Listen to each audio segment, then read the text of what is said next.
Après avoir parlé de la Coupe d'Europe qui arrive, revenons maintenant sur la Ligue 1 ce week-end. Florent voulait parler de Gattuso. Jingle Gotro, s'il vous plaît.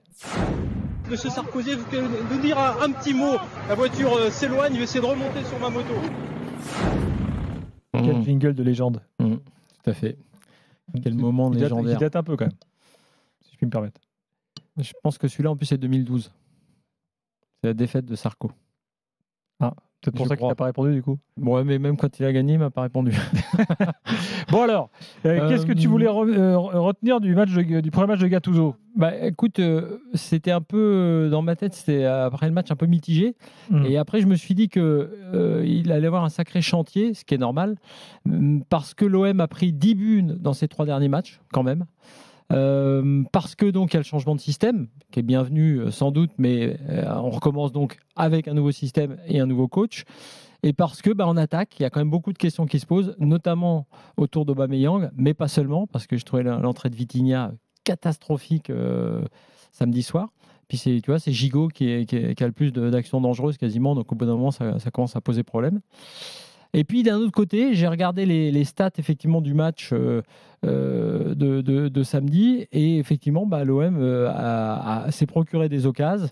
L'OM a été plutôt équilibré par rapport à Monaco, alors que Monaco est une grosse équipe ils ont eu 54% de possession, ils ont eu 7 occasions comme le Monaco, 10 tirs à 8 pour Monaco.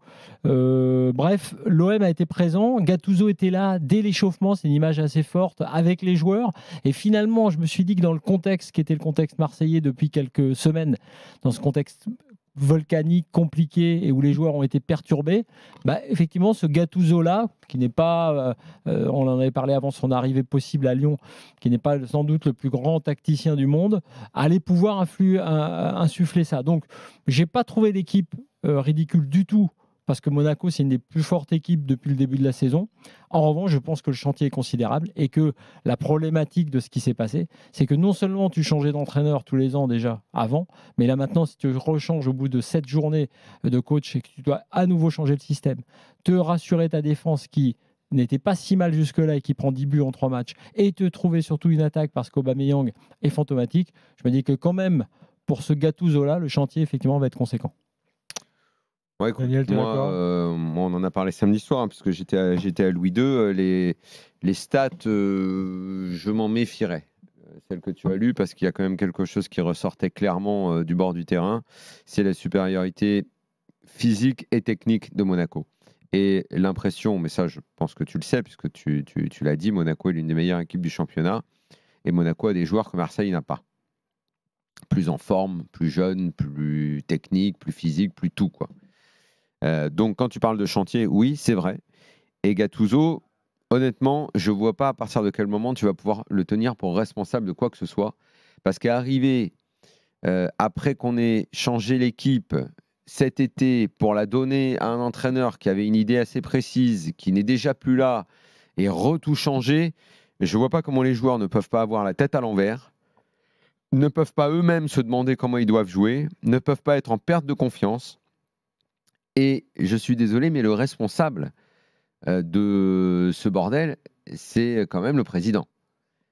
C'est lui qui met le club dans cette situation-là. Et comme on l'a souvent dit, tant que ça marche, cette méthode qui est pour le moins étonnante de changer les joueurs et l'entraîneur aussi souvent, tant que ça marche, on met notre étonnement dans notre poche, on se dit bon, ok, et on attend. Mais quand on voit que ça débouche sur un bordel comme ça, sur une équipe qui est complètement perdue et sur un entraîneur qui arrive, qui est déjà limite en hypertension, tellement il se rend compte qu'il va avoir beaucoup de taf, bah ouais, t'as raison de parler de gros chantier.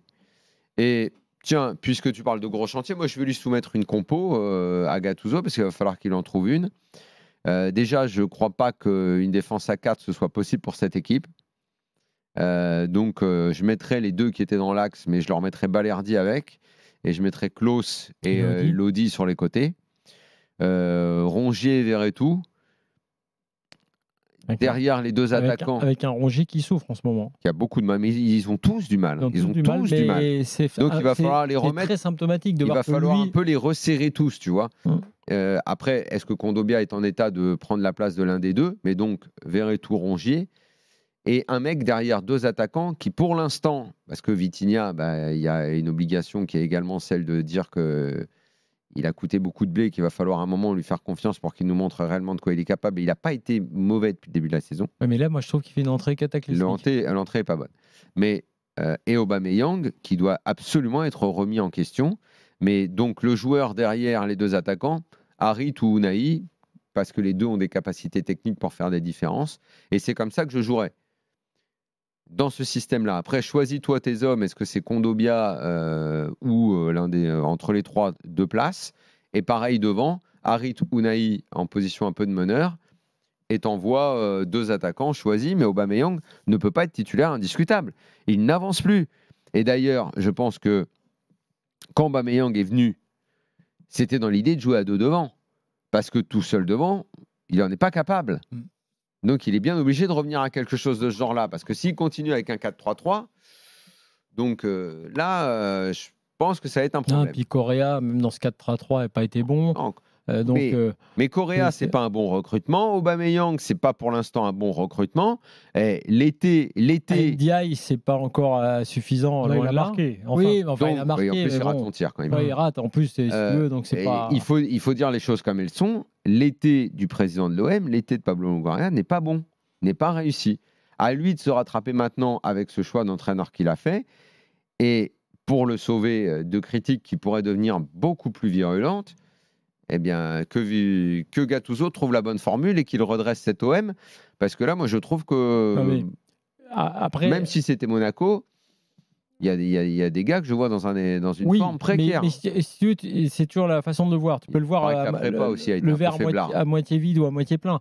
Ce que tu peux voir dans cet épisode désastreux de 10 buts en 3 matchs encaissés. De 10 buts encaissés en 3 matchs. C'est de voir aussi l'attitude qu'ils ont eue contre l'Ajax, avec un début de match terrible pour eux. Donc les joueurs ont eu une attitude dingue contre l'Ajax. Contre Monaco, où ils sont dépassés effectivement physiquement. L'attitude, elle est pas mauvaise. Elle n'est pas mauvaise du tout. L'attitude n'est pas mauvaise globalement. Gattuso récupère une équipe, contrairement, puisqu'on va parler de Lyon, contrairement à Grosso. Et là, j'ai été... eux, ils sont malades. Ils sont malades. Eux, et moi, je ne les voyais pas aussi malades que ça. Eux, tu récupères, comme tu l'as dit, une équipe déboussolée, et on le sera à moins, mais pas du tout, qui n'a pas lâché le morceau. Alors, certes, mais attention, un mauvais résultat ou un truc de travers, genre une raclée ou je ne sais pas contre Brighton, ça pourrait commencer à mettre de gros doutes parce que même contre Monaco, à chaque fois qu'ils prenaient un but, même quand c'était juste le but de l'égalisation qu'ils parce qu'ils ont quand même mené 2 fois l'OM. Les attitudes chez certains joueurs, c'était des... Toi, comme je disais pour Marquinhos quand il avait le tampon de la loserie, là, il y en a certains qui commençaient à avoir le tampon, là. Ils baissaient la tête, ils n'avaient pas des attitudes bien bonnes. Parce qu'en ce moment, il y a des gars, on l'a dit, Rongier n'est pas en forme, Paul Lopez est complètement mauvais, là, pour le coup. Aubameyang ne justifie absolument pas son salaire astronomique. Il y a beaucoup de gens qui ne sont pas au niveau à l'OM. C'est sûr. Après, effectivement, il faut qu'il trouve son système. Que Lodi revienne aussi parce que côté gauche ça sera quand même mieux, même s'il fait pas non plus un excellent début de saison. Ça dit que le recrutement de Longoria il va être en question très vite. Sarr est un très bon joueur qui sera nécessaire. Il sera nécessaire à l'OM. Il peut être utile mais pas très bon joueur. Il n'a jamais été un très bon joueur, ça va pas devenir un très bon joueur. Il sera nécessaire à l'OM cette année. Tu verras que à mon avis Gattuso va s'appuyer. Enfin, je pense qu'à un moment ou à un autre et qu'effectivement tu arrives à mettre de la technique avant les attaquants.